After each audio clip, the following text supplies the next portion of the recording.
5 things that the fearful avoidant wants you to understand about them. Leslie Wells, connection coach here. I help individuals heal, thrive, improve in their romantic relationships by looking at things through an attachment lens. And a large part of that is actually working on the relationship with self first so that you show up better in your relationship and you understand your partner better. So the first thing your fearful avoidant wants you to understand about them is that they are hypervigilant. This is not something that they necessarily have a choice about, and this is something that even if they do their work, it will get less and they can start to challenge it, but it usually always exists for them. So because they grew up in households that were unsafe in their childhood, and they learned very early on by their parents that trust would be broken over and over again, not necessarily because the parents intentionally did something, but they were unable to show up in a way that felt good and safe for the individual. And so for the fearful avoidant whose parent wasn't able to show up well for them, then there's sort of this thought that goes in, well, I know you're supposed to be able to show up for me better and you're supposed to do this better, but you can't.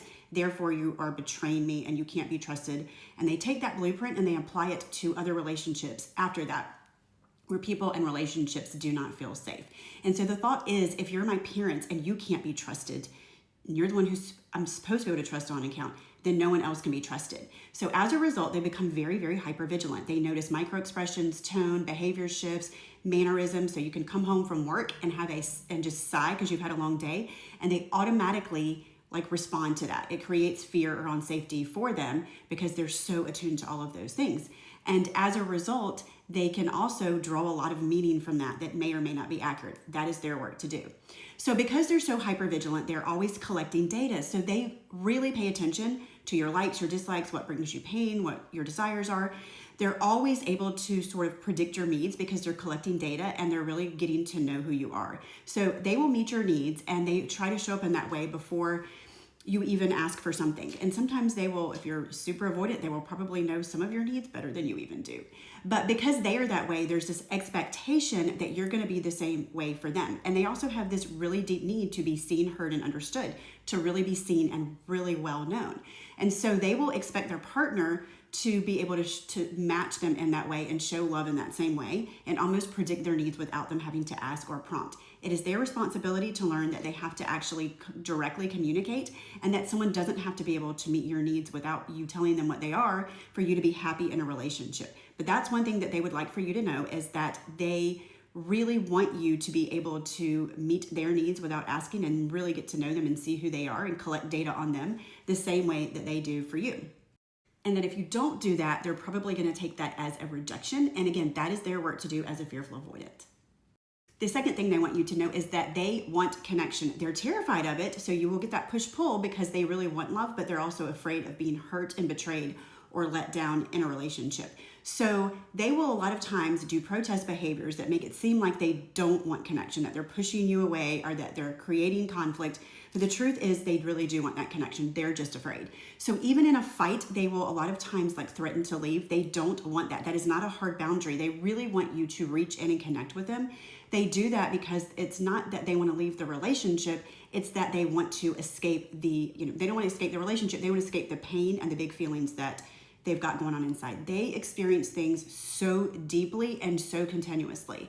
Their feelings are always there. And so in conflict, it gets very painful and they can sort of hit this wall where they begin to feel hopeless or just overwhelmed. And in those moments, they will threaten to leave. Again, they do not, what they really want is you to cross that boundary and to say, to lean into them, to hold them, to tell them it's going to be okay, to reach back out.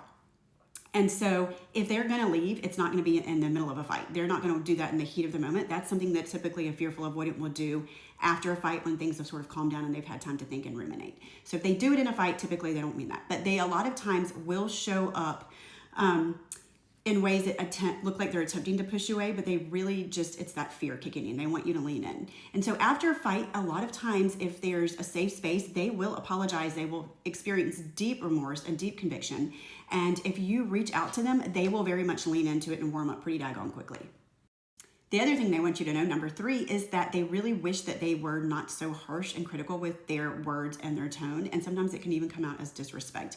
They have so much pain, and because they have been through a lot of trauma and they have had so many things that have, stay in their body, that trauma actually stays in our body. And when it's in our memory, it's attached to emotion. So if something's happening in the present that brings forth fears from the past or old trauma, then all of those emotions come back up again and they will lash out a lot of times. It's also something that the fearful avoidant will do because subconsciously they believe if they can hurt you the way that you've hurt them, then you will experience the same level of pain. You'll see what they're going through, you'll understand that, and therefore you won't hurt them in that way again. The fourth thing that they really want you to know is that they really do want to trust. Their trust has just been broken so many times over and over again, whether it's by their childhood wounds or whether it's in a very tumultuous like adult relationship where things were very unsafe and their trust was broken again and again. They just really struggle with trust. And while it's their work to learn to trust and to be able to challenge their beliefs and the stories that they tell themselves around their partner's behavior, they do want you to understand that it's not that they don't want to trust. They don't want to be someone that's carrying these betrayal wounds and always hypervigilant and looking for what is coming around the corner. It's just something that is so ingrained to them. It was an adaptation from an unsafe childhood, and that adaptation just sort of stays there. So they can learn to challenge their stories, to watch what they're drawing meaning from whenever they assign meaning to something in their hypervigilance. That's their work to do, but they do want you to understand that they do not want to be this way. And the fifth thing is they don't want to keep you under a microscope. They really do not want to have that hypervigilance. Again, it's an adaptation that they just can't escape.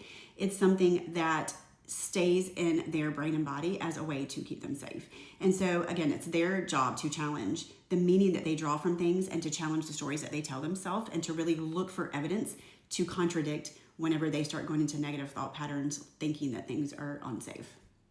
So here's what you can do to help your fearful avoidant. The first thing that you can do is you can offer lots of transparency. You can make sure that your actions and your words align because incongruencies in your behavior and your words will make them feel very unsafe.